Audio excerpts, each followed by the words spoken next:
Hello there, good evening. Hope you're well. Welcome to 4-0 Sunday Live. We're back. We are back. We're back. Good evening to everyone who joins us live across YouTube and Facebook as well. And I was going to start on us like this, and then I was going to go to the panel as the big reveal. But as we all know, we're all here. Reese is here. How are we, big man? He's got his glasses on. He's looking very ready to go. A lot of conversation going on tonight, lads. A lot of conversation. Gaz joins us all the way from Malta. Would you believe it? Since you last saw him on the channel, he's made a journey of how many miles, Gaz? Well, it's probably about, 6,000 miles, something like that. All in total, there and back, plus the Accrington game and back, and then Bristol and back, we couldn't have done more trips if we tried, mate, could we? It was epic. Great week, great company. And for his 4-0 Sunday Live debut, a very good evening to Dill, who joins us, who no longer has to comment through the live chat. He's here to make his opinions known. How are you, mate? Good, mate. Good. Thanks for having me on. And hopefully I can answer a few questions without having to type them in. Exactly, mate. Exactly. Yeah, That's what you've got to look forward to. And hello to you as yeah, well. Good evening to everyone. Just want to say, Gaz, thanks for these yesterday, mate. Nice little gift on the road. Appreciate them. Cheers, buddy. He hasn't actually opened them yet. They are completely sealed. Sunday night special. Sunday night special. Good evening to everyone else who joins us live across YouTube and Facebook as well. Hello to Dan. Good evening to Graham. Mikey's here as well. Hello to Ollie. Hello to John as well. James is watching from Guildford Station. Jack Lee says, good evening, Tom and Andrew. Say good evening to Jack. Good evening, Jack Lee. Good evening to Jack. And Gareth, the travelling legend from Graham. So there we go. Alex has said, enjoy tonight, fellas. Such an amazing, that's a fantastic away day yesterday. Some result and even better company.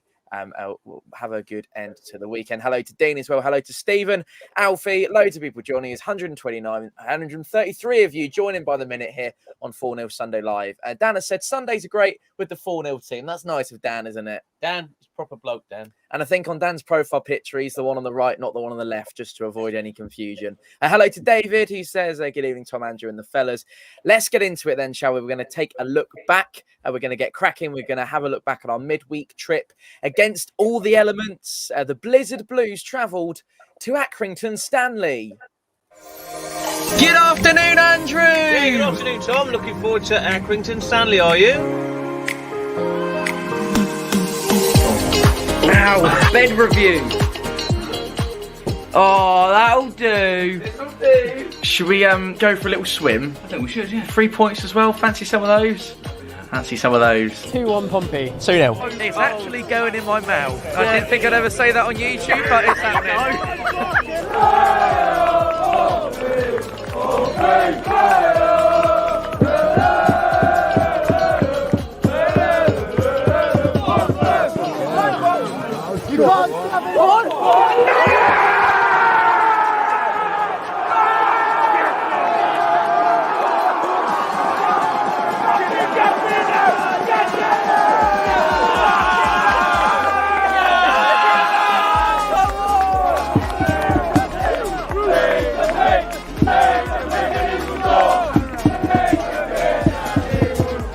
It's excellent. It's from the resulting set piece, and it's so clinical from Pompey.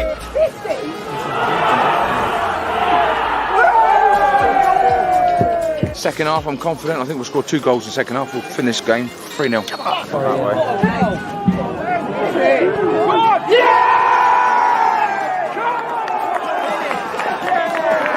Rico! Oh, great save. Get in.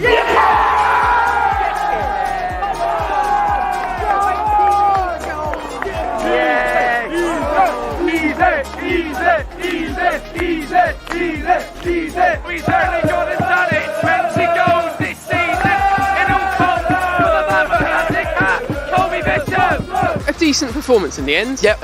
Wrapped up as a thought. Really good night. Really thoroughly enjoyed it with the boys. It's just a great night. Doesn't matter about the weather. It's all about friendships. It's all about football. And I just loved it. And I'm glad we got the 3 points.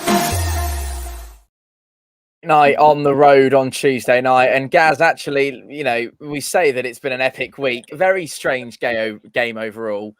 Conditions and performance, they went hand in hand, really. We've both been a little bit peculiar. Definitely want to say we were there for. Yeah, it looked worse than what it actually was, because we had all that snow before the game, and then it just disappeared into a very, very cold night. Not as cold as Barnsley, I believe, because I wasn't at the Barnsley game, but obviously you guys were. But yeah, it was still a cold night nevertheless. And yeah, it wasn't a great performance, but somehow we come away with 3 goals. So yeah, it was an interesting night. Obviously, there was work to be done from the Wednesday game, which was a good performance, but nothing to show for it.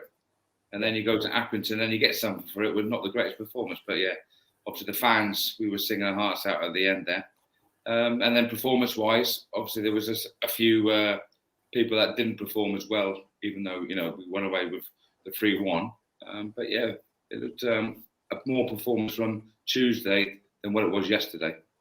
Definitely. Good evening to Adam, who says, good evening, listening from Essex. Hello to Daniel, who said, this is what Sunday evenings are all about. Graham's laughing at Mr. Barton. We'll all have a laugh at Mr. Barton in a minute, Graham. Don't you worry. Stick around in sort of 15 minutes' time. We'll all be laughing at Mr. Barton. Richard said, hello from Spain, looking better. 7 points off the playoffs.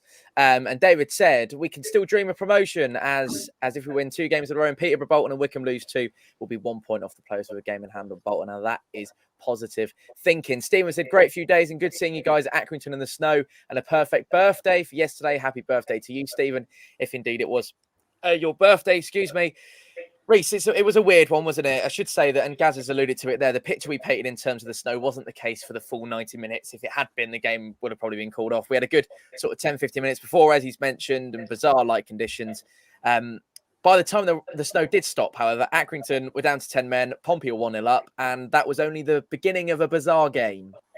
Yeah, absolutely. First of all, I want to say happy birthday to Stephen for the, I think it was yesterday or today. He's a close mate of mine, so he always comes and says hello when I see him. So just wanted to get that in there. In regards to the Accrington game, it looked like it was about to be called off before the game even kicked off, to be honest with you, on iFollow. Because I was not lucky enough to be able to get off of work to go to the game. But yes, in terms of the game, you can clearly see it was a red card from the goalkeeper to go down to 10 men. Paddy Lane was through, and even if there's minuscule contact, he is the last man, and it could also lead to a goal from Hackett. So you could argue that that's probably why the red card was given in the first place. And we just took advantage of it straight from the free kick that was given, Piggott on the end of it. And I think what we had to do was ride our luck a little bit. Towards the end of the first half, they were piling on pressure, as you saw, hit the crossbar just before the end of half time. And then the second half, we just made it a professional performance in the end. We've done our duty, stayed in control of the game, got the 3rd goal to kill it off. And I think Pickett's red card was also a red card. He's left the ground. He's given the referee no decision because once he's left the ground and his feet are in the air, he's not in control of his body and what to do. So, on reflection, great performance. And then we obviously moved on to Bristol with confidence. Good evening to the 181 of you that join us live across YouTube and Facebook, including Ollie, who says, good evening, Tom. Still thinking we can get the playoffs, but if we do, I don't know if we could beat the likes of Ipswich, Bolton, Derby over 2 legs. We'll have that conversation later on in the show. Ollie, another guest from Malta this evening. Mike joins us all the way from Malta. Hello to you too, Mike. Thank you for being with us. Dill, you can see us there having fun in the snow. 3 really high-quality goals, as Reece is just saying there, which adds to the Mousinho narrative of high-scoring football during his tenure so far. Yeah, I think, Piggott's is Mousinho's obviously a set-piece coach at Oxford, and scoring from 2 set pieces against Accrington, and the first one obviously with Piggott, it was nicely played out wide, and Paddy puts a lovely ball in, and it's a good flick on header, and I think all 3 of them were really well crafted. Again, we don't seem to lump the balls into the box, but we seem to, play them out wide and then bring them towards the middle. And that happened as well when it fell out on the edge for Rico, and he had a nice finish as well. So, I think the goals were all good, and happy with the night as a whole, I think. Yeah, it was. It's definitely one for the memory books, mate, wasn't it? I think so, Tom. Fantastic. Great win, isn't it? Accrington. We never go there and win, do we? Ever. I think we drew there 2-2 last time, didn't we? I think we have won there before. Yes, the Michael Doyle special. Remember that one, the strike all those years ago. All those years ago. But yes, a tough place to go, as the football cliche goes. Yeah, first time we've beaten them in League One now, I think. But that's just a. Let's not just pluck that out of thin air without verifying it. You're just having to think. I think that's right. Okay. Well, for the first time, Andrew's got a stat off the cuff right. So good. Joe Morrell was his ever consistent self that night. A solid performance from Sean Raggett too. People have said to us, you don't give Raggett enough credit when he's all right and does his job. That's all he did had was a great game at Bristol Rovers as well. Really good game at Bristol Rovers. I'm not his best fan, you know that. I think he does too many wrong things, which centre halves can't do. That's why Plymouth don't make those mistakes. Why Ipswich don't make those mistakes. Can I just cut across you? Big drum roll, please, for our final guest of the evening. Retro Shirt Sean joins us, everybody. Hello. How's things? All good? We're all good, mate. Good evening, Retro, son. We're mid-chat on Accrington. Thank you so much for sparing us some time tonight. He's had a busy trip. Would you believe it? He started the day in Luton and he's made it back ready. And he's even managed to quickly pop a Pompey shirt on. I could say, oh, look at that. Lovely. And a headphones falling out as well. We'll chat to you about Accrington, Retro. These were the kind of conditions we were having to contend with. Probably one of those we just want to get 3 points and get back on the coach. Oh, hang on, he's muted his mic. Go on, Retro. No, I think, it looked like an amazing away day. You guys had a ball by the looks of it, and, Gaz seemed to enjoy himself. Very envious. It seemed to be a good trip, and it's always good to get one over in Joey Barton. Absolutely. Yes. We've mentioned the shrewdness when it comes to sending offs already, and I thought Paddy Lane was our man of the match on Tuesday, Gaz, and I said it to you, not just the assist for the first goal, which Dylan's already mentioned, but his all-round game was excellent. He's only 22, and 2 of the chances he created, we scored from. Comfortably his best performance since arriving at Pompey, other than maybe Saturday, could be put in contention for that. What did you make of him on Tuesday? And that's where we sort of differ a little bit. I know he was good going forward and his attributes and all that, and you couldn't fault his work rate as in first line of defence that side. However, as we discussed during the Accrington, as we was watching it, he was leaving Rafferty open at the back defensively. So that's where they were in that first half on the left hand side. They were getting a lot of joy, weren't they, on that side? So obviously we were getting exposed, and Accrington hit the post, the crossbar twice, didn't they? And it was both sides coming from that Paddy Lane and Rafferty's side, yeah. But yeah, faultless for his commitment. But then sometimes defensively, he could probably do a little bit better for the team. Absolutely. Dale, what did you make of the refereeing decisions on Tuesday? For Accrington? Well, both of them, both red cards. I think the one yesterday is a definite red card. I think if the first challenge isn't a red card where he sliced from behind. Both red cards at Accrington, Dale. Oh, at Accrington. Classic first debut on the live, isn't it? I think, from where we were, the crossbar was covering most of it, but on the replays, it looks as if the red card for their keeper is a red card. And the ref tried to play advantage for Rico, but he blundered it over the bar because I don't know how he did, but there you go. We take the red card. I think it was because there was no men behind him. There was no defenders behind the keeper. Therefore, it's stopping a goal scoring opportunity. So he has to go. Piggott's one was interesting at the time because from where we were, it seemed as if the keeper jumped in first and Piggott won the ball and then went into the keeper.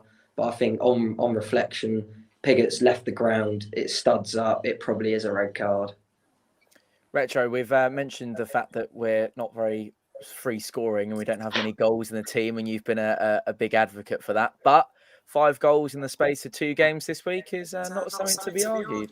No, especially I was one saying Colby wouldn't score many more, and he's proven me wrong. So long may it continue. Very happy with it, to be fair. But, is he going to get another 8 this season? Maybe if he gets the service that he's getting now, maybe he might. Yeah, and and a lot of those goals weren't with us, and he's coming on form, and he's making up for the rest of the team. I've always worried about the rest of the team weighing in with helping him out a bit, but he's proving us wrong, and we're getting the points, and the dream is still alive, even though it's a very distant one. Yeah, we're going to be weighing up the ramifications, whether we're going to be heading up the table or not. And I'm sure Retro will be able to bring us all back down to earth. We'll talk about Bishop being linked with Ipswich in a little while as well. As the comment. Just going back to that red card for Piggott, obviously we discussed about the club not even going for an appeal. Yeah. I was just wondering if you'd heard anything about that from maybe some sources, what had happened in amongst maybe the change room. Because obviously, as we discussed, it's like doing 35 and a 30 and you get a speeding ticket. You still want to see the evidence. You still want to have a look at, are you that guilty on that offence? So I'm just wondering if you'd heard anything about whether Pickett had said something to Mourinho saying, to me, I think the club should defend the player no matter what, and at least have a go, because obviously we're going to miss Pickett now at Port Vale. And obviously with the internationals, we've lost Morale, Scarlett, and possibly some others. It'd be interesting to know why they didn't appeal it. I think one of the main reasons was the lack of alternative camera angles, Gaz. They had one bird's eye at the top of the stand on the main stand at Accrington, and that's all you could see. And the reason for an appeal would be I'm a little bit, and I said this to you on the way up, I'm a little bit annoyed that the bit that we caught on 4-0 wasn't slightly more in focus, because we could have maybe sent that in and said, look, here's another alternative from behind the goal from where we were, but obviously that wouldn't have been a great view regardless.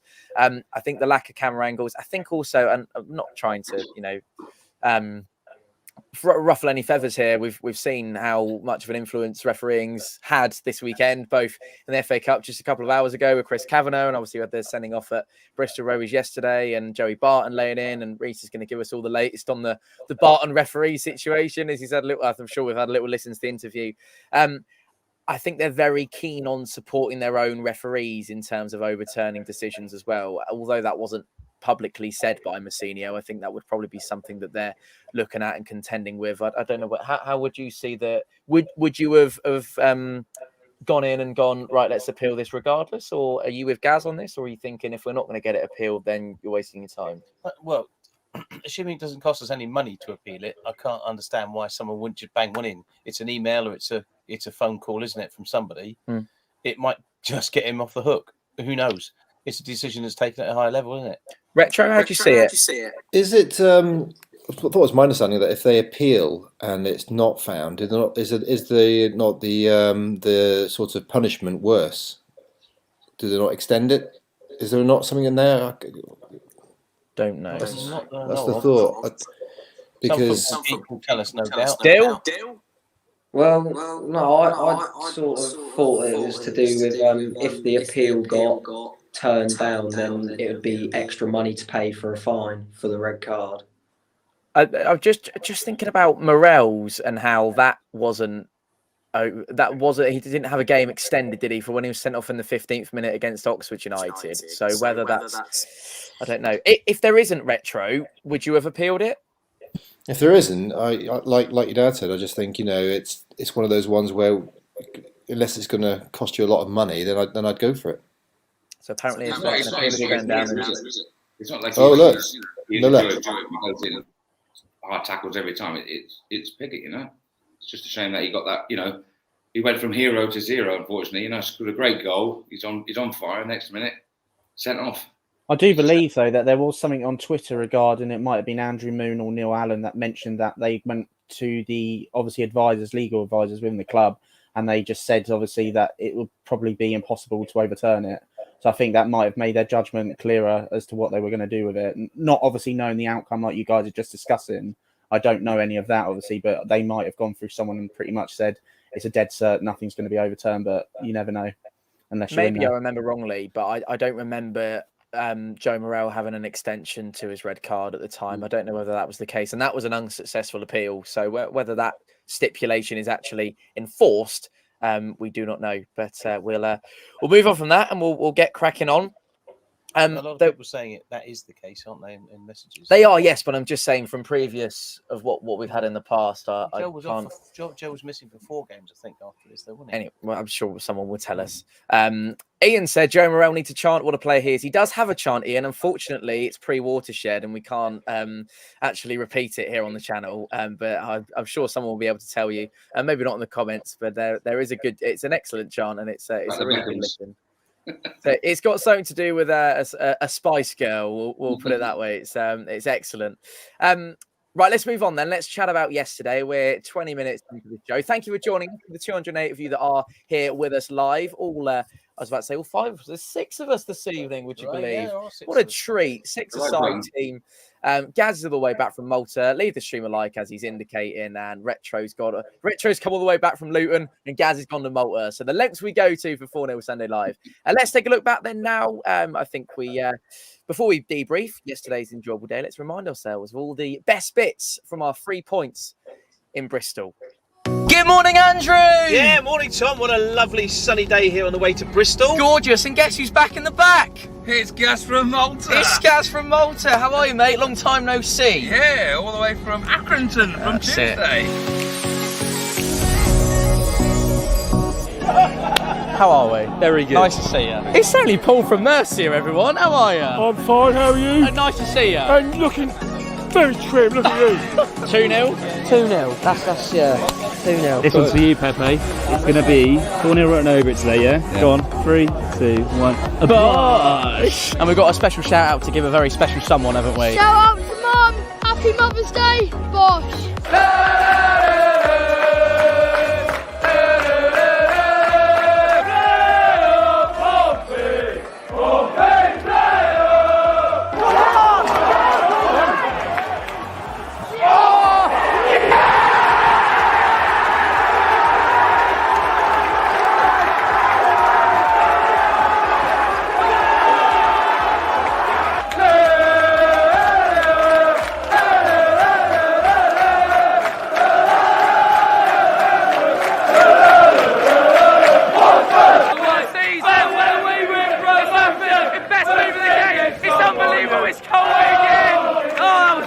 Great support here from the boys. It's really loud here. We've got to score another, I think, to secure this. So yeah, let's hope we can.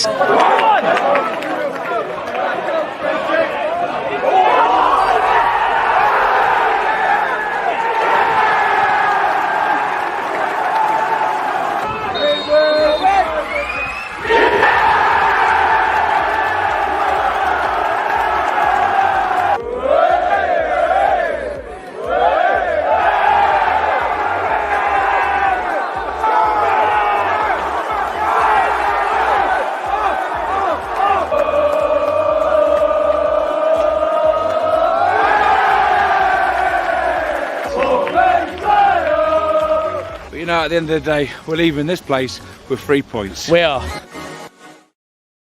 We did leave that place with 3 points, and Gaz's smiles extended from the Tuesday night trip and also the Saturday as well. Jack has just said, when do the Oxford tickets go on sale? Can confirm from midday on Tuesday. Jack will be the first opportunity for you to get your tickets. And we'll chat to Scott and Wander's World. We'll chat with Scott and Wander's World about the realistic chance of playoffs in a moment. Before we do so, Reece, as we always do, let's come to you first on this one. What were your overall reflections on Bristol Rovers, and perhaps a performance that wasn't dissimilar but slightly better than Accrington on Tuesday?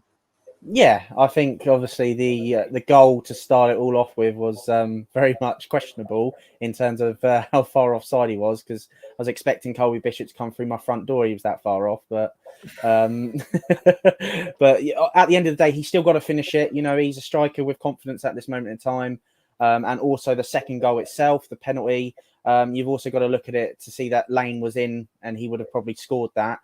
Even if Belshaw himself was going to reach the ball first, that's why it's called a goal scoring opportunity. He's there in a position to be able to finish it, so you can't judge it by that. So yeah, composure from Bishop, and that basically for me, when I reflect on it, Joey Barton was the one thing that actually I came away with really most happy and positive about, is that he cried his eyes out again. So that's what I was most pleased about. Not necessarily the performance on the pitch, but the reflection and the way that you direct the issues on the pitch to the officials, like Barton did. So I was very pleased as a performance. 3 points, very similar to Acton, like you say, professional in the end. They had their chances, Bristol. We kept him out. Macy, another fantastic performance, as he has been since he joined the club. But yeah, overall, really happy with the last 2 games, and just even happier with Barton's reaction. Reece has said it there, Dill. We should be really pleased with ourselves. We played some really good football. We were brave on the ball, risk takers. A game plan that Rovers obviously had was undone by Pompey successfully in the end. Yeah, well, that's 2 in a row now. Have that, Joey, mate. Yeah, we come there with a game plan. I think Mousinho said it himself. We knew that they were just going to be resolute and wait for us to attack them, and then we take our opportunities. And I thought we did that well. Obviously, Colby was a mile offside, but that's League One officials are so inconsistent. We've had so many decisions against us. I think it's worth it. You know, we deserve it. I think the penalty was a penalty as well. Before Ogilvie crosses the ball, the geezer's pulling his shirt like off of his back. It's ridiculous. And then when the ball is played in, yeah, it's minimal contact, but if he doesn't touch him, then Paddy Lane shoots, and it's more likely to be a goal. So yeah, I thought we came there with a game plan, executed it really well, and came out with the 3 points. We did. Retro Jacobs came on, a bit more pressure on the ball, slight switch in shape. Pleasing to see him and Messinio still sticking with his consistency of making some really good substitutions. Yeah, good substitutions, key stages. I thought the defence stood out for me, and I'm Raggett's probably worst critic. And, after the Accrington game where he did the assist and then coming forward, the defence looked solid at that game. And I think we built from the back. I think they're thriving, him and Towler from Thompson in front of them, just protecting them. And then the key changes with Jacobs, mixing it up. I think Messinio's got it right now. And he's sort of got a shape that he likes. Players that, can play in the positions he wants. And, yes, we got lucky with the decision, but it's all built from a solid foundation, I think. Definitely. Colby does so well to score so consistently, Gaz. He does more than score, though, doesn't he? He's leading the line. He's great with his feet, and he's everything you want from a star striker. Yeah, he holds that ball up well as well, and he plays people into him. And his all-round work ethic, first line of defence, he's always running around, and he always seems to be in the right place at the right time. And it's good to see, even though he didn't even look at the offside, he just carried on going. That's what goal, that's what instinct is. You just go, well, your job is to score goals, regardless if you're onside, offside. And fair play to him, just carried on, and shot. And obviously it hit one bar, and it hit the other bar. We thought it was going to go out, and then it was like instant, it's in, and then that's it. But then you're looking at the linesman, and nothing come on. And then from then on, you knew that it was going to be sort of our day, because obviously, they started getting a bit on the referee from the home support, etc. And obviously, Joey Barton was doing what Joey Barton does. He's in the fourth official's ear and all that. And then we were singing him songs and stuff like that. And it was just an all-round good day yesterday. Thoroughly enjoyed it. Enjoyed speaking to some of the people that were in the stream here. We spoke to Joe Morale's mum at length before the game. So yeah, it was just a really good day yesterday. Adam Poirier's in the building. He said the boys are looking forward to having him for MK away. That's going to be exciting. David said, agree with Retro. The defence looks solid, slightly biased given surname, but we need to sign Macy on a perm. Wonder if David might have any personal relation to Macy there. I did want to say we're partial to a few technical issues, as Dylan's just demonstrated here on Fournilwrittenalloverit Live. However, we do sometimes have a few little technicalities on match day as well. Take a look at this. Hosting in me. It's Colby again. It's 21 for the season. Sometimes it even happens on a match day as well. So yeah. People call me deluded, but I think Colby was well onside, at least a metre onside for that goal yesterday. I do. How do you know that? You're just taking the mick. You're just taking the mick. No, what I wanted to say. Go on. What I wanted to say. Is that just to get our attention with it? Go on. What I wanted to say was we get so many decisions against us, and we have done in the 0-0s that we've got, the 10 0-0s. We had so many bad decisions, poor refereeing in this league. So we're owed one or two, I think, and that maybe is one that we're owed. Evidence that it does even itself up over the season, doesn't it? Yeah. And Reece Bishop said it to Henry after the game. If we just keep winning, let's see what happens. And I think that's nice to see that is the mentality among the group at the moment. Yeah, and I also think that should be said for the fans as well. At the end of the day, we need to stay optimistic because we are. The fans turn up in their numbers. That was evident at Accrington and Bristol. Well, let's be honest, for years and years and years, other fans have been going on about our own attendances, even when we've finished mid-table and outside the playoffs and relegations, etc. But yeah, I just think we need to keep our feet on the ground at the moment and just play out these next couple of games, see where we are at the end of it. And without keeping too much of an eye on the table and over-analysing each team around us, if we keep winning, it's only going to work out better for us, isn't it? Rather than overthinking about the other results. Pompey fans have been voicing their concerns on the socials still, and you would have seen over the weekend about this, Colby Bishop, and we've already seen it in the live chat in the first half hour of the show. Welcome, by the way, to the 222 of you that join us live across YouTube and Facebook. The panel, we're here tonight discussing all things Pompey in the last week. We've all got smiles on our faces, and we're enjoying the conversation so far. It's a results-based business still. Colby Bishop's as a Pompey player next season is something we'd all love to see. Football's cash-orientated, so should an offer for Colby come into Pompey that we can't refuse, where would you stand on it? Depends how much money we're talking. If it's in excess of $1 million, you think maybe, because then we can reinvest into the squad, maybe bring in players that we've previously had in on loan instead of having to loan them in. It really depends. If Ipswich stay in the league, then there's no way they can have him. But if they go up, depends what Colby's like as well. He's moved down from north, down south. It depends if he then wants to go to Ipswich, which is definitely a bit of a weird place to travel to, I can tell you that much.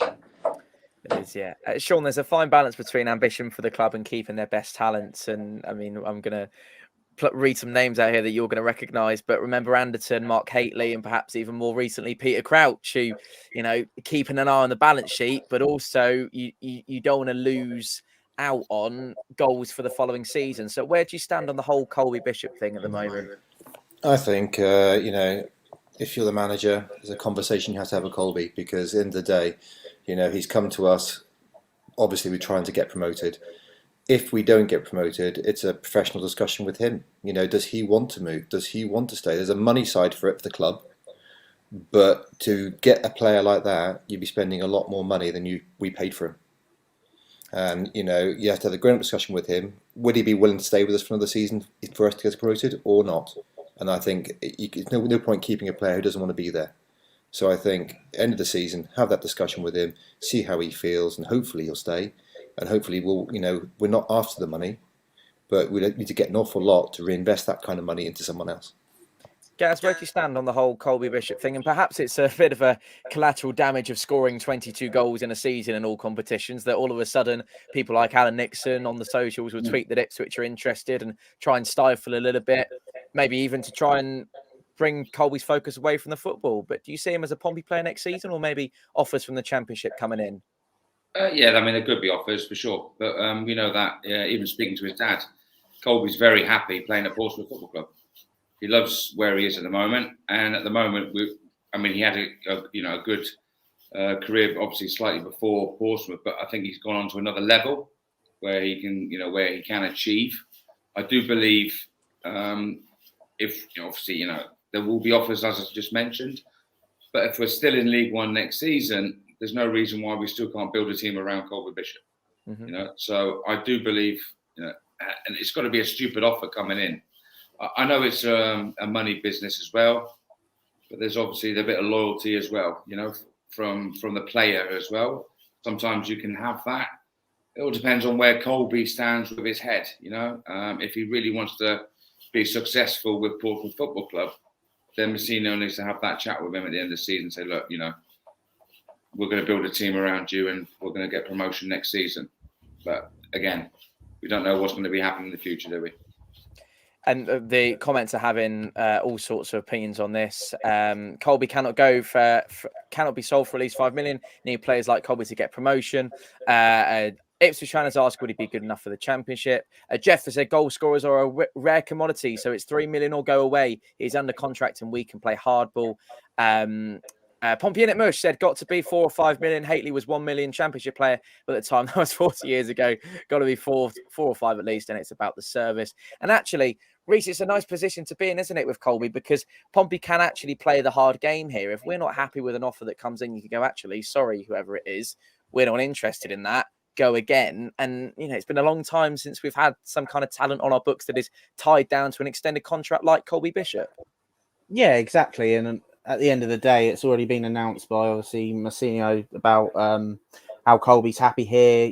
Gaz just alluded to it as well about family members mentioning that he's happy down here as well. So in terms of, obviously, the quality of the player, it is very, very hard these days. And it's been a long time since we've had someone like Colby where you can just turn up one season, obviously, with a good credentials behind him for a smaller club and do it at Pompey. Because for years and years and years, we've had players come in from smaller clubs and just haven't made the cut, and they've just not been able to deal with the pressure of the Pompey fans. And Colby's been a good example where it's worked for both him and the club itself. And I think, obviously, moving forward to the summer, if there is a big bid for him and there is a club that comes in with a smaller offer, we know full well that we will get as much out of them as possible. Otherwise, we ain't selling him at all.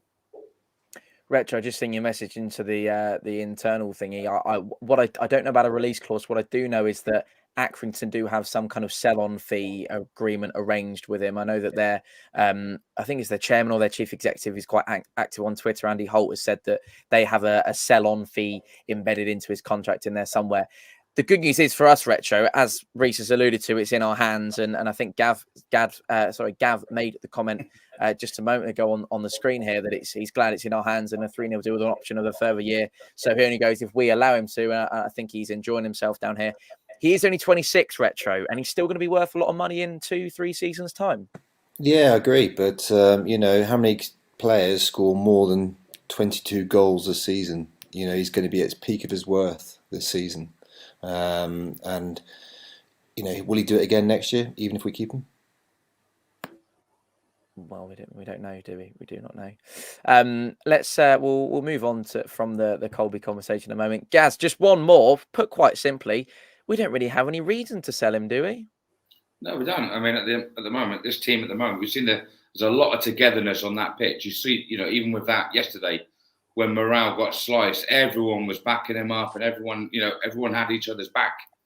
And I think there's a real togetherness in the dressing room. Obviously, maybe there's talks before, where with the Cowley administration that he'd lost the dressing room a little bit, and they didn't want to play for the club, or maybe they didn't want to play for the manager. It's disappointing that them same players are still playing now, but at this level.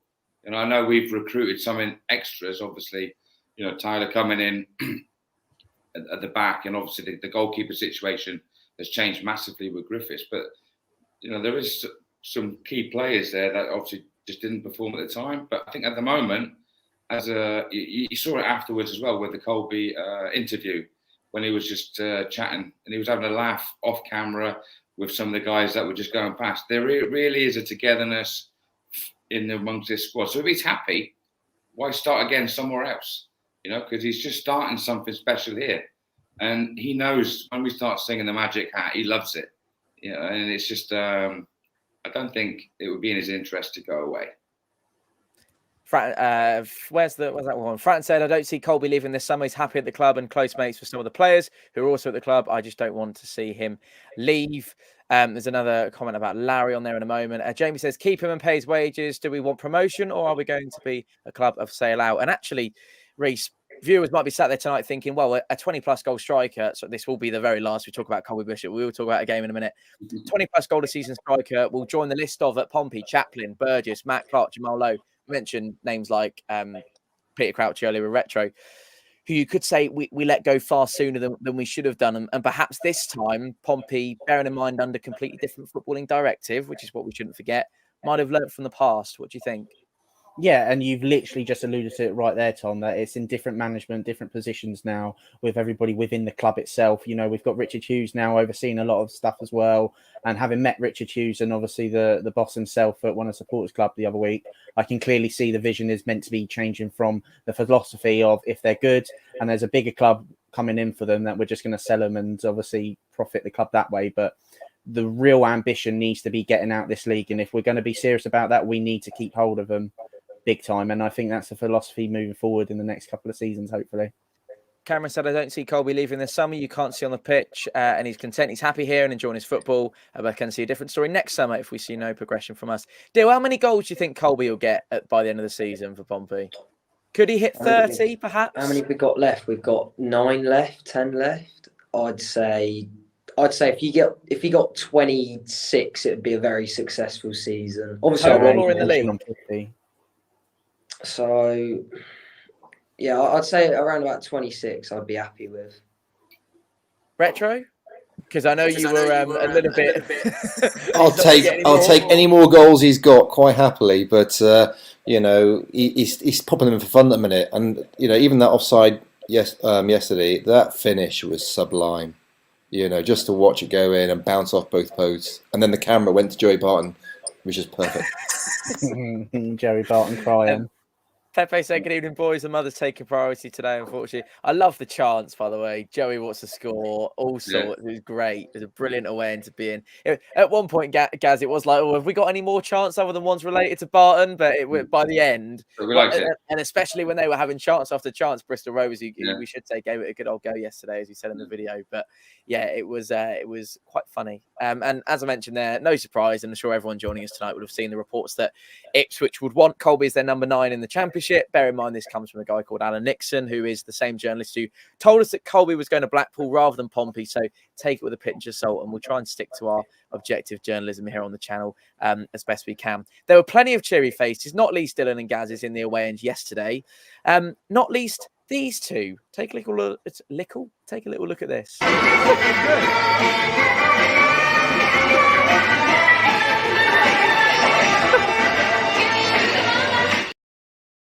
We were 1-0 at that point, and they're almost doing a race there, aren't they, mate?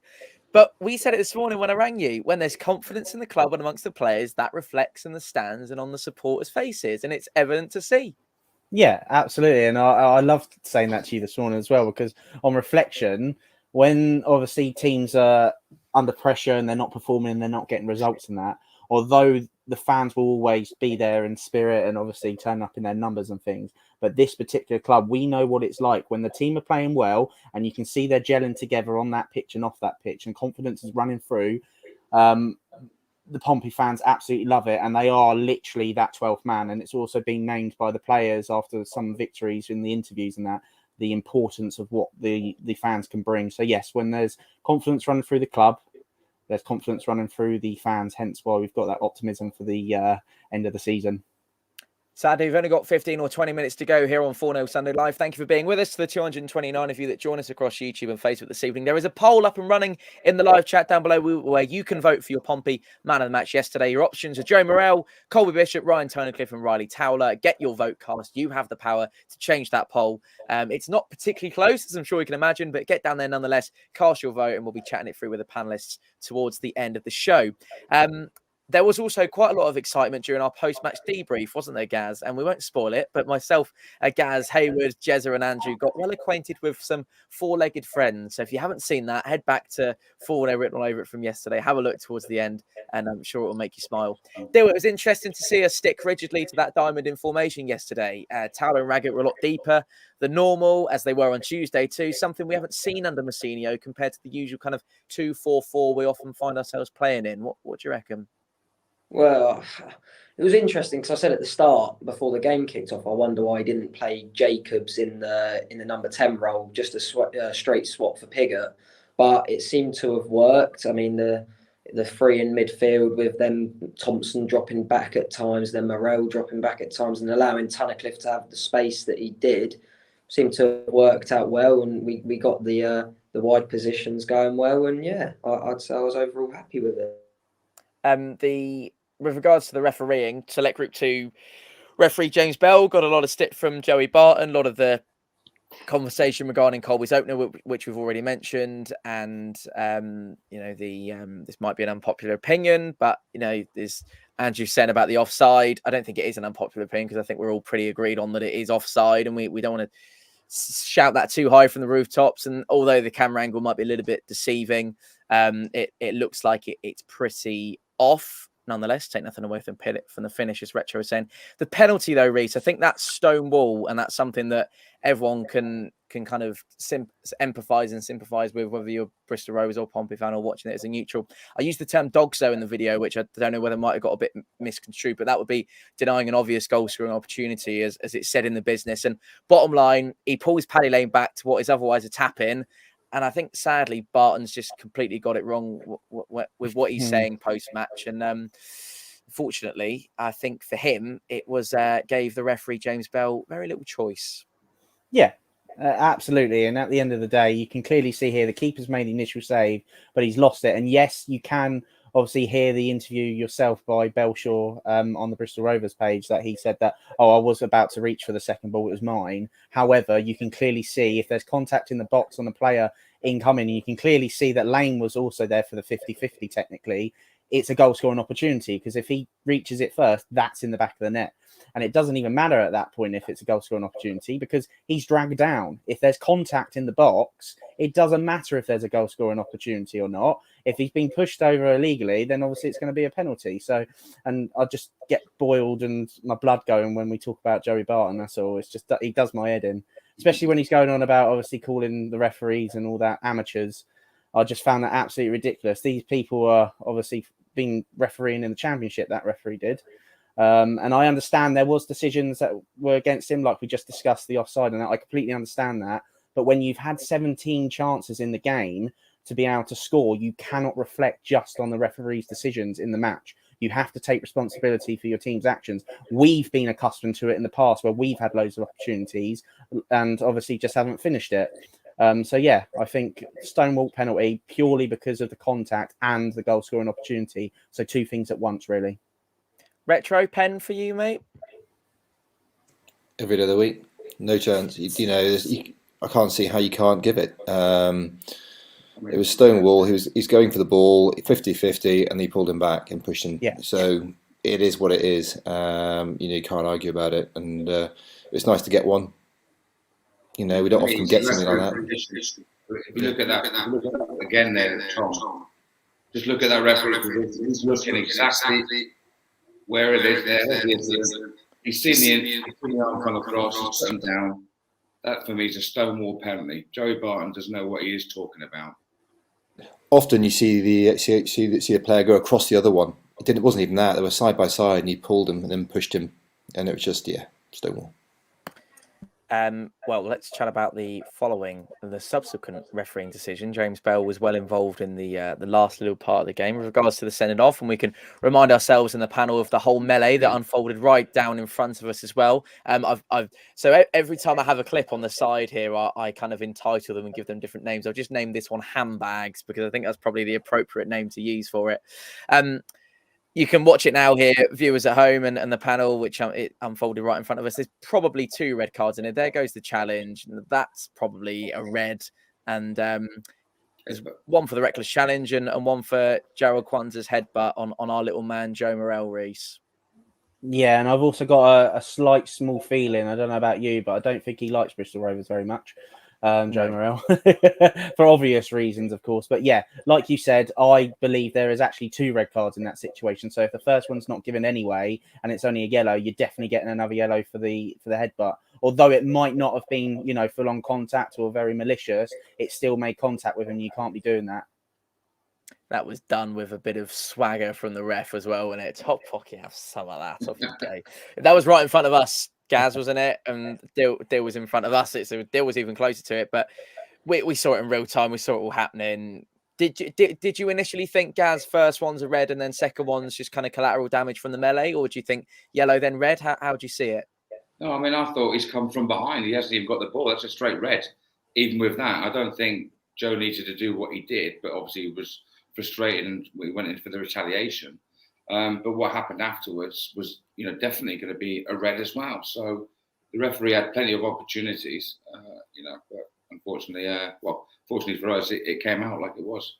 And unfortunately for that, their 4-4-2 formation changed then for the last part of the game because obviously Joe Barton thought 4-4-2 works. Because obviously we beat them 4-4-2, and then obviously he thought he'd give it a go, but 4-4-2 didn't work yesterday, did it? Sadly not. No, it doesn't get you where you need to be. 4-4-2. I tell you, you should learn that lesson. It genuinely doesn't get you. Did he not say that they were going to finish above us as well? And I don't know where they are now in the league, but it's I don't know whether it's mathematically impossible for them to. They're behind us, are they, Gaz? Yeah, they're somewhere, aren't they? They're somewhere down there. Mousinho mentioned after the game, it was like, we don't really want to see the melee happening too much. We're worried about kind of picking up yellow cards and Morel's reaction. I think the challenge goes in and you can go, could have broken my leg. I remember Joe Morel saying to Andy Moon after the game, but the kind of the getting up and the push in, luckily it was kind of, it was their player, wasn't it? Kwanzaa that went in with the head, but it could have ended slightly differently for Joe Morel. So Dave was saying to us before the game, she used to calm it down a little bit. Maybe because of Reese was saying Bristol Rovers, Bristol City's going to fire him up a little bit more. Yeah, well, I mean, as soon as the challenge went in, he ran up straight away and got involved. He defo said something. You know what Joe Morel's like. He defo got up in his face, started shouting at him. And then obviously the head movement was made down towards him, which shows that if the challenge wasn't a red, then the headbutt certainly would be. But it's interesting to see because from behind, I think it looks a lot worse than what it did on the iFollow cameras and the view you got. And it kind of mirrors the Raggett challenge against Wednesday. But apart from the fact that this geezer hasn't won the ball and the reaction of the players is sort of the same. And I just think Joe could be a lucky boy, because I feel like he probably said something he shouldn't have. He looked just as bad on iFollow. Did it? Well, there we go. Yeah. I think the nice thing as well is that the lino is right there, so it's done straight in front of him. I actually think it's the lino that gives it, because you can see him kind of wandering around. I know they're obviously having a little bit of conflab. Retro, I'd appreciate it if you didn't repeat what you put in the thingy on there, but how did you see it as a challenge? Would you be red and red, or would you be yellow red? How would you honestly say? For me, it's red for the tackle. That's it. The game stops there. Morel going down like that, I don't like it in football. I've never liked it. That's not a headbutt. If he's going to hit him properly. Don't mess around. That is ridiculous. It's just not needed in the game. I think it almost goes in twice, doesn't it, as well? When Morel only goes down on the second one. It's just footballers, all chesting it and not actually doing anything. It just annoys me. It was a 2-footed tackle. Take him off. That's it. The handbags wasn't needed. You can do it properly. Do you think you would have gone for the challenge? I think the phrase is Bosch, isn't it? Okay. That's even got a retro now. Crikey, it's a bit of an epidemic on Fournilwrittenalloverit written all over it. Do you think if the handbags hadn't happened, Retro, he still would have walked? Yeah, blatant 2-footer. It was dangerous. It's one of those. That's why Morel reacted first of all, but then the way he went down. Come on, he's doing what all the top level players do, the play acting, trying to influence the referee. I get it. It's gamesmanship. They all do it. I just don't like it. There's the support for Retro's comments coming in from across the YouTube spectrum, so that's nice to see. And Morel said after the game, if opposition fans are giving me stick, I try to raise my game as much as I can and prove them wrong, and that was definitely the case against Bristol Rovers. Right then, let's move on from that. Any other points that we wanted to get across? Anything I've missed? We mentioned Matt Macy.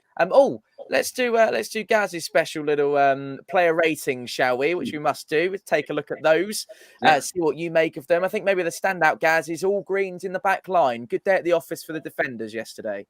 Yeah, it was, and it was a lot better than it was at Accrington. Even though I know we won 3-1 at Accrington, they're still a little bit shaky at times. And the only thing that took the shine away from the Accrington game was that looping header, wasn't it? So they got the goal back, didn't they, at 3-1? Obviously hitting the crossbar twice as well. But yesterday, a lot solid at the back. Raggett was really good. Towler and him seemed to be gelling nicely. Rafferty was, obviously getting forward as well. And Towler yesterday was pinging balls from the left-hand side to the right-hand side and really opening up the spread of play. So it actually, got us on the front foot straight away. So that's obviously something they're doing in training a lot, because we didn't see that when he first came. But yesterday was like a different sort of approach from Towler. I mean, Connor, he just goes under the radar every single week, just a solid performance. So, yeah, the back four yesterday, solid. Midfield, again, Thompson coming back from that double leg break at home against them idiots, and to play a game yesterday, I'll give him a better score than 6.6 for sure. Because, again, we needed that bit of strength in midfield, because we've been a bit weak in past seasons as, that sort of midfielder where we've always been a bit pushed over. But I thought yesterday we were quite strong in that midfield area. Paddy Lane obviously was doing a lot more up and down the line, which was good to see, because he didn't do that at the Accrington game. Hackett, another good performance from him yesterday. And obviously, man of the match yesterday, our man Bishop. Yes, very much so. Would there be any ones that you change from there? I think they're all obviously, other than the Thompson perhaps, but maybe that's partly due to we didn't get a full 90, so there's not really a chance for him to get a full rating. How do you see the ratings? I personally feel like Rafferty didn't have his best game ever. I think they exploited that, especially second half with Sinclair when he came on, even though you don't rate him that much. Overall, I think they're fair. Thompson did what he had to do. He didn't have to do much, but what he did do was competent and what we needed him to do. I think Rico done well, but again, there could be a bit more from him, as there could be. I feel like every time he does either one too much or one too little, and it does annoy some of the fan base. But no, overall, I think Bishop man of the match is definitely deserved. Retro, Raggett's pass to Colby? Oh, definitely, sublime. But I just think, Towler, Raggett, Macy, with Thompson in front, that's the solid spine of the team, and we looked a lot better with that. That sort of, it almost keeps Raggett from going off and doing his own thing. It's just that he's got Thompson in front of him, protecting him, and Towler is learning, how to deal with Raggett, I think. And I think they're all, as time goes on, they're getting more and more composed. Tunnicliffe, he's got a good rating there, and I didn't think he did as well as that in the game, but he was solid. But I loved the Rico and Paddy Lane, the way they moved it around each other, and then when Jacobs come on as well, I did like it. It was just exciting to watch. But I think that spine, and when Larry's back and fully fit, who do you drop? And Pack.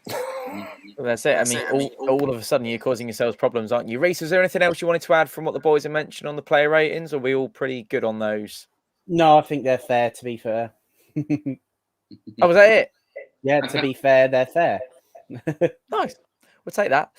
Reece, let me ask you someone else then, just to circle the conversation back to Colby Bishop. This is a graph that you might be struggling to see at home if you're not watching on a big screen. And this is shot conversion rates and then big chances missed. So although Jonson Clarke-Harris is the league's top goal scorer, he has also missed the most big chances and has a shot conversion rate of 15.1%. If you look all the way to the bottom of your screen, almost to where the ticker of results from the last weekend or so, and last Tuesday night's results as well, you'll see that Colby Bishop down the bottom there, as I'm sure Retro will be able to indicate, and Gaz, a shot conversion rate of 22.5%. I mean, to those who maybe might not, Retro's having a go. Don't think we can quite see it. To those who might not be aware, Reece, that means that Colby is basically scoring the majority of his chances. And if we go back to what we showed up earlier, those expected goals of 12.27 would echo that of the stats that we've just been showing in terms of big chances missed. So, I mean, it's a shame, but think about his conversion rate plus maybe a little bit more of an accomplished performance from those around him. And Bishop probably could have ended up in the 30s for this season. Yeah, and I think it is actually something that we have mentioned before about the service that he gets and things. And I also believe that when Colby went through his little dry patch and people were chopping, for him to be benched and saying, oh, he needs to be converting all this, example being at Lincoln, and then he missed a good chance at the next home game. I think it's a true reflection on actually how much he's contributed, not just to us, but the league itself, really. And just finally as well, Retro, I'm just going to change the graphic. It's a very similar one, but these are the league's top goal scorers. Only Jonson Clarke-Harris with more goals to his name than Colby Bishop. And our boy Colby's rubbing shoulders from some of the big boys, isn't he? He is definitely. And, can you imagine if we had Connor and Colby? I mean, that would be that's still the biggest mistake I think we ever made was getting rid of Connor Chaplin. I think you'll back me up on that one. Yes. Right then, that is almost it from us. Appreciate the kind words from Justin on the graphics there. It's very kind of you. We tried a little bit harder. Even added in a picture this week for everyone to see. Before we Retro, sorry, would you mind just muting because I can hear myself? Do apologise. Thanks very much. Let's have a quick look at that league table then. This is the gap that we're going to be closing. We've had no time to preview Port Vale at all, so we'll very quickly run over that. And we'll also, we won't get a chance to talk about recent results either, but I'm sure we'll do that another time. Dill, it's a big gap to close, mate. Obviously, you've got that game in hand on Bolton, a win on Saturday, and obviously results elsewhere for Peterborough and Wickham. Going our way would make it look even more healthy. In a nutshell, do you think we're going to do it? Have we got it in us to do it?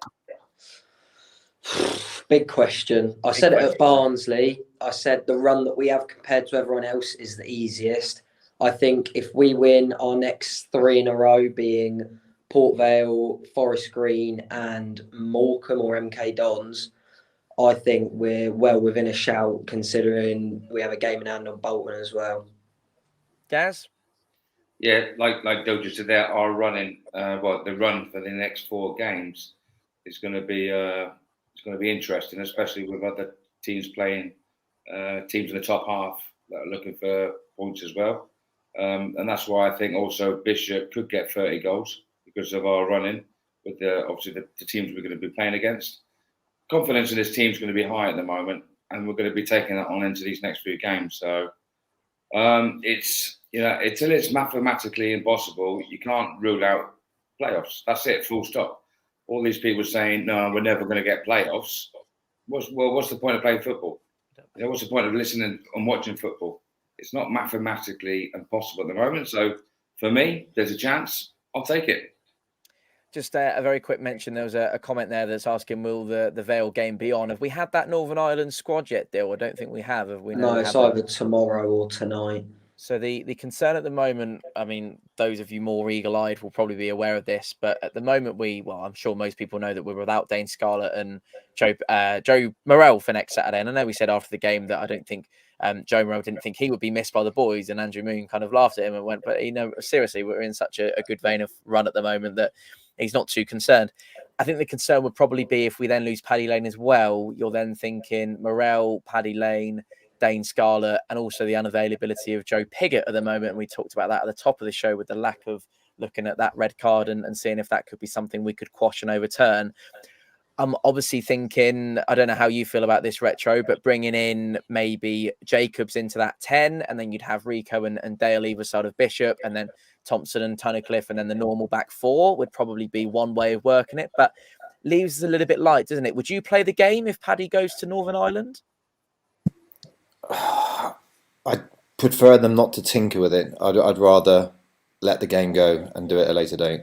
I think when you're in a good run of form, it's double-edged sword, isn't it? You either want to keep getting the points, keep churning them out, but you're starting to miss some of those key players that have got us here. Is there an argument, Reece, for maybe if it was Plymouth or if it was an Ipswich away or whatever, then you'd maybe want your full strength and play a little bit of a game with it in terms of calling it off or not? With no disrespect to Port Vale, but it's probably one that Pompey should win plan A. And if we haven't really got a plan B, then that shouldn't be a concern. But at the same time, you want to be fully fit. And as Retro said, you don't want to be messing around with the team too much. And also, you've got to take into consideration that it's because we are in that chasing pack, and when it's not in our hands, you need to consider that if it's another game rearranged and we become even further behind on points, it's all well and good having these games in hand, but we know through this season, the amount of times we've come on these lives and talked about, well, we've got this many games in hand with this many points behind. It's not a guarantee to win, is it, at the end of the day? And it could always change, because if we then rearrange the fixture with Port Vale and they've had a couple of wins on the bounce, you never know the performance that would happen on that day going into it with confidence-wise. So for me, I would like to call it off if we do have them call-ups, because there's a number of factors like we just discussed. The team, the spine, the players that make a difference are the ones that are being called up. And second of all, obviously, we don't want to be chasing even more points with the game in hand. So with Paddy Lane, you'd keep it on, and without it, is Paddy Lane the stipping point? I would suggest so, yes, personally, because obviously he's been performing quite well recently as well. But also, I just want to have the game on regardless, personally, because I generally don't want us to be slipping behind, even though we have them games in hand. Gaz, play or no play, mate? Where do you stand? I mean, for me, I'd like to play it just to get it out of the way. I think there's enough strength and depth and togetherness in that squad to beat a Port Vale squad that isn't really on fire at the moment. So take our confidence into that game. Obviously, where we've got our fans behind us as well, I don't see why we couldn't not play. But again, it's if buts and maybes. I mean, we don't know what Messino's thinking. But for me, play it. Otherwise, you got another Saturday, Tuesday, another fit. You might want that full week fixture, to get that training back on that week spare, instead of having that, because them Tuesday games can hinder performances on the training field. So for me, play. Dan saying play, Alfie Leggett saying play, Kai saying play. Dill, we should also bear in mind, as Retro's just pointed out, no Ronan Curtis due to ACL. Are you play or are you no play, mate? I'm play. 100%. We can't afford. Play. I'm playing, mate. I'm playing. No, we have to. I think we can't afford to slip into the Tuesday, Saturday. We saw what happened with, even though Accrington was a very good night, it does get fatigue though. And, silly red card like Pigott's could happen. I feel as if we have to play, instead of Paddy, if he does get called up, play Dale instead of Paddy. You play Jacobs in the 10. and then you have Tunnicliffe and Thompson behind, and then that's sorted. We have the like for like switches, so I say play. Simon reckons it will ruin our rhythm if we don't play. Obviously, don't forget you've got Tommy Lowry to come in as well, as Dave's quite rightly pointed out. So there's another option on the bench too. Right, I'm aware we've overrun a little bit. Yes, we are going to in just a moment. I've got it in my. I was locked in. Don't you worry, I'm not going to forget it. Before we do, we're going to go to the man of the match for the poll, and we won't reveal it too much. Gaz, I don't know if you're still there. You still with us, Gaz? No, I don't think he is. He's in Malta. I know he's in Malta. He's not quite with us. He was with us yesterday. Reese, who was your Pompey man of the match yesterday? Colby Bishop, mate, just for the 2 goals and the performance overall from him, holding up the play every time he had it, lobbed down to him. So, yeah, Colby Bishop. Retro from Morel, Bishop, Tunnicliffe, Towler. Is your vote going to Colby too? It's going to go Colby for the finish and for his effort, but I can't. Raggett for me was up there today. Raggett, wow, my word! And you won't hear that often, but there was no suicidal passes. There was nothing that made me go, ooh. It was a good, solid performance for him. And Dill, just before we go to the poll, man of the match in a word. For me, Bishop with his magic hat, but a big shout out to Matt Macy. Otherwise, we would not have kept a clean sheet. Very much so, and perhaps we maybe should have put Matt Macy in the man of the match. Sorry, Dill, you should have told me about that. Well, 133 of you had your say at home. You've heard from the panel. 2% of the vote goes to Ryan Tunnicliffe, 8% for Riley Towler, 21% Joe Morel, and a whopping 69% of you have gone for Colby Bishop. Are we going to the Bournemouth game? Yeah. We're going, are we? He'll be on next Does week, that say Cup. This Tuesday? Tuesday, yeah. That's actually a home game for us, if you didn't know. But there we go. Sorry, you wanted to mention, just before we get a score prediction off the boys, and I'm aware we've overrun, so apologies. We always do. Yeah. You wanted to say something about the table. Yeah, I wanted to say, Tom. In as few words as possible, if you could. People will call me deluded. However, here we go. However, get ready, everyone. Sit back, relax. Here we are. So, if we continue and equal Derby's score between now and the last 2 games of the season, right, all but one game. We're talking superlatives all here, but aren't one we? game. Yeah. If we equal what Derby do between now and the last 2 games of the season, all but 1 point.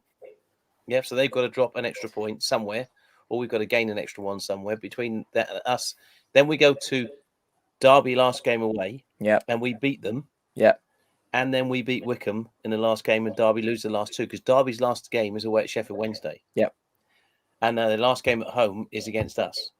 That's the 6 points that puts us above Derby if they drop one more point between now and then. So you're not thinking Bolton? No. And if you considered Peterborough and Wickham in your thinking too? I'm not worried about those 2. I think we can leapfrog them because they've got really tough running as Wickham well. probably got the easiest run of anyone. Yes, but they have. But they've got to go to Peterborough, have they?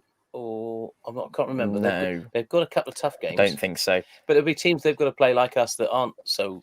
Well, never an easy game in League One, is it? No, and Wickham without Ainsworth aren't Wickham with Ainsworth. And that's what I would say. And it's he's been 2 games out of it now, so they're starting to drift a little bit, aren't they? They're struggling a little bit more than they have been. Well, if you look down that loss column for Peterborough, you'll see they stand out as a team that's lost a load as well. Yes, so and maybe they've been hammered. And they've been hammered 5-0 a couple of times. And they've beaten teams 5-0. I know. I see. Yeah. Yes, sorry. You're right. Yes. So what I'm saying is that there's vulnerability in Wickham and Peterborough. Bolton, I think that they were game in hand over them. Either one of those, Derby or Bolton, but Derby's my one because of their last game away and our game at their place. It could go down to the last 2 games, but it does maybe further the point that you're very much relying on other teams. Yes, of course you still are, aren't you? Where we are. Say. But I say play the Port Vale game, get it there, and hammer them 4-0. One more question, if I may. Scott said outstanding work, so there you go. Wise Andrew from Kai, so people enjoying that. I'm not sure if it's quite wise is the word, Kai, but there we go. One more thing from your score prediction for next weekend. Should it be on for Port Vale? What were you going for? It's time we just beat someone again 4-0, and it'll be Port Vale. I was going to ask Gaz to give us the same one again. Before I say that, go on. Mention Penny Lane. He's actually come in to get last 2 games more than most of the season. He's only been on for 20 minutes at a time prior to that. So if we lost him for the Port Vale game, I don't think it's that much of a loss, given that he's only done 20 minutes on a couple of games and a full game against Bristol Rovers. Man and match at Accrington. Yes, but that's the 2 games I'm talking about. He's a great player, but I think as Dylan said, we've got replacements like for like. So I say play it, keep the rhythm going, especially Port Vale. As you said, if it was Ipswich away or Plymouth, I'd have said perhaps don't play that game with a weakened team. But our second string team can beat Port Vale. And score? 4-0. Rita, a quick word on Port Vale, mate. What kind of test are you expecting from that? And round us off with a score, if you will. Yeah, I think we've got the confidence from the last 2 games, the 2 wins behind us. We're in front of the home crowd again, and I think we're going to win 3-1. Ellis Harrison's going to come back and haunt us and get his 11th league goal of the season after going into double digits at the weekend. So, Retro, remember Ellis Harrison? I do. I know him very well. Yeah. We were at Port Vale with him. We were, yes. And he took Morrison out again. I did. Early doors. Riley Towler. How are we feeling about Saturday, Retro? I'm going to go for a 4-0 win. Oh, he's a proper bloke. But I'm going to say Bishop not to score. Tasty one. Because I think the rest of the team are going to step up. Dill? I was about to say the same thing as Reece. 3-1, Ellis Harrison to score. I think Scarlett off the bench. I think Scarlett off the bench to score, as he scored against Port Vale away, which was the first appearance on the 4-0 channel for me. That's it, mate. Oh, interesting. Just quickly. Oh, Derby are playing Peterborough, of course. Yes. That needs to be a 0-0 draw or a 1-1 draw. Okay. Peterborough always score and concede, Andrew. Goal rush always, mate. Okay, 1-1 then. 3-all, 4-all, 5-all. I don't mind as long as it's a Don't draw. care, do we?